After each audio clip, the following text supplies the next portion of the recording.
Uma cartilha do PCC com 45 regras sobre como deve ser a conduta dos faccionados dentro e fora dos presídios foi apreendida em uma penitenciária de São Paulo. Um preso foi flagrado com esse material durante uma revista antes de ser encaminhado para a enfermaria.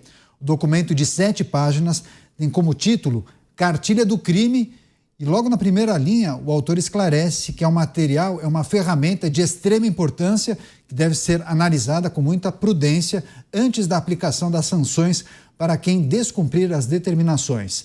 A primeira das 45 regras proíbe que qualquer faccionado se envolva com a mulher de outro integrante do PCC.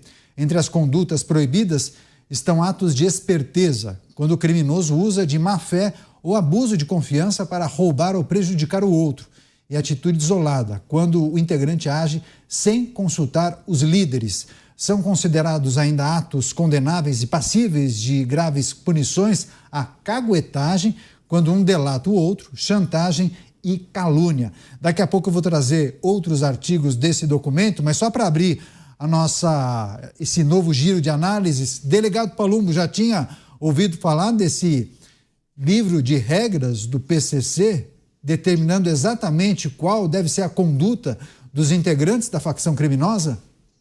Eles têm esse código de conduta há muito tempo, né? Aliás, o PCC tem um estatuto. Agora o que me surpreendeu foi a talaricagem, né? Não pode mais ficar com a mulher do ex-parceiro, do parceiro, sei lá quem, do criminoso, né? Colocaram até a talaricagem. Só que lá não tem audiência de custódia não, hein? Lá ninguém vai servir cafezinho, ninguém vai colocar casaquinho, ninguém vai perguntar como é que tá, ouvidoria não vai perguntar nada, direitos humanos não vai perguntar nada, porque lá é 2 punições, ou é morte ou é surra. E as surras são com um pedaço de caibro, né, de madeira, de taco de sinuca. É assim que funciona no crime.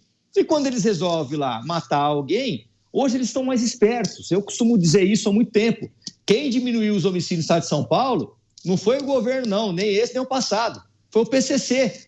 Porque para se matar precisa passar pelo Tribunal do Crime. Eles não querem mais a polícia lá nos locais de homicídio com uma viatura 8, 10 horas, carro de perícia, porque atrapalha as biqueiras. O que eles fazem? Eles matam e eles mesmos enterram nesses cemitérios clandestinos. É isso que eles fazem. E aí entra na estatística como o quê? Como desaparecimento de pessoa. Quando o familiar não encontra mais a pessoa, vai lá e faz um BO de desaparecimento, não entra nas estatísticas de homicídio. Isso é absurdo. Isso é a gente tem que combater o crime. Mas, infelizmente, volto naquela tecla.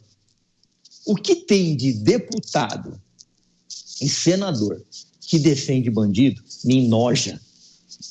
Quando o senhor falou do Tribunal do Crime, eu vou trazer inclusive uma outra informação, porque o artigo 13 desse documento do PCC afirma ainda que, para confirmar a pena de morte de um integrante da maior facção do país, o caso precisa ser analisado pela liderança, pelos cabeças do PCC, a menos que o criminoso seja flagrado estuprando, roubando ou delatando outro criminoso. Por fim, outras regras que chamam a atenção é a proibição da homossexualidade dentro da prisão e o veto ao uso abusivo de drogas ou álcool. A cartilha foi apreendida e encaminhada para a perícia e o criminoso flagrado com esse documento afirma ser o autor das regras, negando pertencer aos quadros do PCC. Será? Você, Cristiano Beraldo, suas impressões em relação ao livro de conduta do PCC? Olha só, tem regra, tem pena de morte, proibição ao uso de drogas, tem tudo que os vagabundos que defendem os bandidos querem que a sociedade brasileira entube. Olha só o paradoxo, olha que coisa interessante. Fica a turminha lá, vai protestar na Avenida Paulista contra a polícia, vai apoiar a saidinha, vai atacar o delegado Palumbo porque quer cobrar do preso o custo da sua tornozeleira eletrônica. E aí estão defendendo aqueles para os quais o Tribunal do Crime funciona numa velocidade e numa eficiência total e absoluta e manda matar, e mata a família, e não deixa ser enterrado, desaparece com o corpo, faz as maiores atrocidades e ficam esses imbecis defendendo o bandido. Olha, a gente tem, se não me engano, é na China, que quando alguém condenado à pena de morte, a família tem que pagar a bala. Né? É pelo custo da bala, não, é pela humilhação. Porque é para lembrar a família que a honra deve prevalecer e que todas as pessoas devem honrar a sua família para não submetê-la a uma situação vexatória dessa. Houve outro dia um episódio, se não me engano foi na Indonésia, onde 2 turistas criaram uma confusão no salão de beleza para não pagar a conta.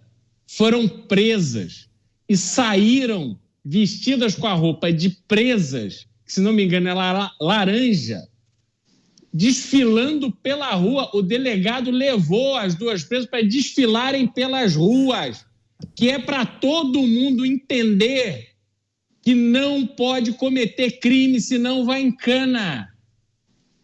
Aí compare os índices de violência, de criminalidade, antes que o Mota me corrija, compare os índices de criminalidade de todos esses países que combatem a sério o crime com o Brasil, que fica fazendo apologia ao crime, que libera consumo de maconha, que alimenta o tráfico de drogas, o tráfico de armas, o roubo e tudo de mal que existe na sociedade brasileira. Então, onde é que a gente vai encontrar um caminho? Não vamos encontrar, não será, né, dessa forma que temos hoje que vamos encontrar o caminho. Se você olhar para esse tipo de regra, olha, veja que o preso com quem foi encontrado essas regras está cumprindo as ordens, Caniato. Verdade. Está cheio de medo de entregar quem foi o autor. Ficou com o bico fechado, é verdade. Não foi criatividade, ele estava escrevendo uma ficção. Você, Mota, o que achou desse livro de regras e conduta do PCC, atos condenáveis e passíveis de graves punições? Eu acho que as faculdades de Direito do Brasil deveriam substituir o livro Vigiar e Punir, do filósofo Foucault, que é dado aos alunos de Direito, por essa cartilha. Eu acho que há grandes lições nessa cartilha do PCC. Dizem que no Brasil não há lei, né? A lei não vale para nada. Esse caso mostra que vale sim. Dizem que no Brasil a justiça é lenta. Bom, aparentemente depende da justiça. Dizem, olha, a gente ouve todo dia, punir não resolve. O importante é ressocializar o criminoso. Nem os criminosos acreditam nisso. A cartilha do PCC é a prova de que até os bandidos sabem que isso é uma tremenda besteira. Punição funciona sim. Os bandidos sabem disso e eles aplicam punições. Quando os nossos juristas esquecem dessas coisas básicas, o resultado é esse. Eles acabam entregando a justiça nas mãos dos criminosos. Pois é, agora, delegado Palumbo, em relação a essa cartilha, muitas pessoas aqui enviando mensagens questionando justamente se essa organização, essa maneira como o grupo criminoso acaba mandando esses comunicados para os seus faccionados, inclusive dentro das cadeias, enfim, como funciona essa comunicação entre eles, como eles conseguem transmitir essas informações e deixar a facção tão organizada assim? Bom, vamos lá. Visitas, policiais que se corrompem e a sintonia dos gravatas, né? Para quem não sabe, ou do anel, como eles chamam. Para quem não sabe o que é isso, são advogados pagos pelo crime organizado para mandar recado, para fazer o que eles pedem e para se comunicar com os presos, que não é qualquer pessoa que pode entrar num presídio e falar com os presos. É dessa forma. Mas eu não sei se a nossa audiência sabe, nas cadeias, eles não permitem o uso de crack. E sabe por quê? Porque perde o controle da população carcerária. Então, o crime organizado não quer essa porcaria dentro dos presídios, porque se perde o controle, e aí os presos não vai ter mais respeito, vai ser uma matança. Então, eles já proíbem, cortam na carne. E, em contrapartida, nós temos um tribunal superior que já está liberando a maconha. E não vai demorar muito para entrar na justiça, talvez outro parlamentar do PSOL, representante do PSOL, porque essa ação veio do PSOL. Falar assim, não, se maconha pode, cocaína, crack também pode. né? Então é uma coisa absurda isso, né? É revoltante o que a gente vê por esse Brasil afora no tocante à criminalidade que está desenfreada. Não tem mais limite. Eles não têm mais limite nenhum. E esse preso, ele jamais vai caguetar quem foi que fez essa carta, quem foi que entregou. Porque senão ele sabe que está assinando a sua sentença de morte. E morre mesmo, viu? Muitos deles decapitados, dependendo da infração que eles cometerem aí dentro do Estatuto do Crime Organizado. Bom, só para a gente encerrar, só para a gente entender, há muitas categorias de faccionados, né, integrantes do PCC. Tem aqueles que trabalham na comunidade de chinelo de dedo, bermuda, que fazem um trabalho mais elementar, mais simples ali, os aviãozinhos, ou aquele que acaba distribuindo a droga, enfim. Mas tem os executivos, né? Aqueles que têm carro importado, moram num condomínio de luxo, acabam cuidando de uma região, uma espécie de um, sei lá, gerente, diretor, que é preciso considerar em relação a esses executivos do crime. Tem pessoas que devem ser muito bem remuneradas, que talvez esteja do seu lado no restaurante, você nem imagine, né?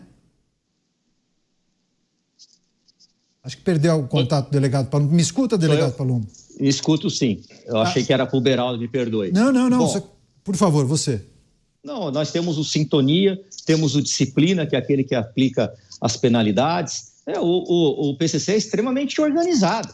É uma empresa criminosa. Tanto é que é a 8ª do mundo, que arrecada bilhões de reais. Enquanto nós, legisladores, né, não todos, porque tem alguns lá que estão firmes no combate ao crime, está protegendo esse bando de criminoso vagabundo que destrói a sociedade, nós estamos vendo aí o PCC crescendo cada vez mais e proibindo determinadas drogas dentro do presídio. E aqui eles querem liberar para a população. Como é que eu vou falar para o meu filho, como o Mota bem falou, olha, você não pode usar maconha porque faz mal. Ele vai falar, mas pai, Coca-Cola também faz mal. Ele pode dizer isso para mim, refrigerante também faz mal. Então é absurdo isso que querem fazer na sociedade brasileira. Mota, quer fechar você? PCC registrando excelentes índices de vendas, né? 5 bilhões de reais de lucro. A gente trouxe esse dado, inclusive, agora vem à tona esse livro de regras. Quer fechar a última reflexão, por favor? Quero sim. Eu acho que a gente está vivendo um dia especial, Caniato, pela decisão que foi tomada hoje, por coisas como essa, que essa notícia aí registra. Eu acho que é o momento do Brasil parar e fazer uma reflexão. Não só os poderosos, mas as pessoas comuns. Como é que nós permitimos que essas coisas acontecessem? Qual foi essa caminhada? Qual foi a caminhada que trouxe a gente para esse ponto, onde a gente se tornou tão refém do crime, onde o crime domina todos os aspectos da nossa vida, onde a gente não tem nem o direito de dizer que a gente não quer uma pessoa usando drogas na rua ao lado dos nossos filhos. Aparentemente, até esse direito a gente vai perder. Eu acho que é o momento, mais uma vez, de fazer um chamado aos congressistas, aos senadores e aos deputados que estão vendo o que está acontecendo no Brasil. Agora é a hora de vocês darem uma resposta a isso. Trabalhem 24 horas por dia. Produzam um projeto por dia. Façam a mesma coisa que a turma do outro lado faz. Aumentem a produtividade de vocês. Essa é a hora de produzir centenas de projetos de endurecimento da legislação, de apoio à polícia, para acabar com todos esses absurdos. Vão atrás de todas essas questões. Vamos reduzir a maioridade penal, vamos alterar o ECA, a lei do SINASE, acabar com a audiência de custódia, progressão de regime, remissão de pena, visita íntima. O Brasil só tem vocês. Se vocês não derem a resposta desse momento, onde é que a gente vai parar? É a última saída, né, Beraldo?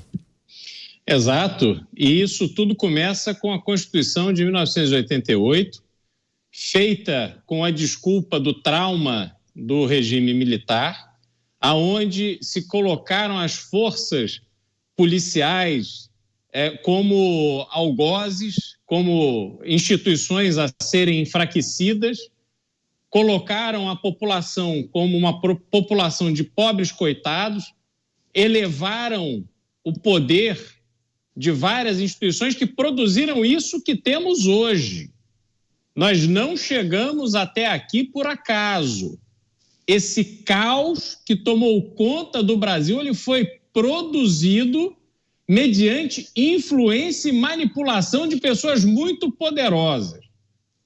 O responsável pelo tráfico de drogas, ele não está morando na favela, ele não está de chinelo de dedo e pistola no short, ele está morando de frente para a praia, ele está vivendo a vida que melhor o dinheiro pode proporcionar.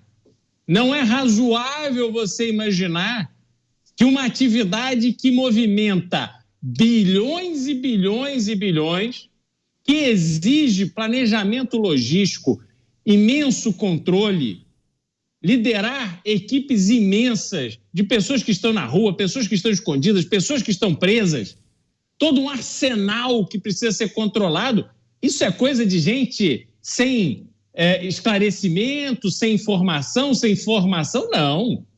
Isso é coisa de gente que sabe exatamente como executar de forma bem feita uma organização para o crime. Então, a gente precisa desvendar todas essas ligações que permitiram que o crime tomasse conta do Brasil, porque hoje todos nós somos reféns do crime. Tanto nós que estamos aqui tentando jogar um pouco de luz na sociedade brasileira, nessas discussões que travamos aqui todos os dias diante dos absurdos que estamos enxergando, quanto esses idiotas que ficam na rua pedindo o fim da polícia, pedindo mais saidinha, defendendo visita íntima, progressão de pena, defendendo liberação de droga, eles também são vítimas disso, só que eles não têm mais, talvez, condição cognitiva de entender que essas bandeiras que eles defendem, na verdade, produzem um resultado imenso e bilionário para aqueles que proíbem homossexualismo, que matam aqueles que não cumprem as regras, que funcionam numa justiça paralela e que dominam áreas onde o poder público é impedido de entrar.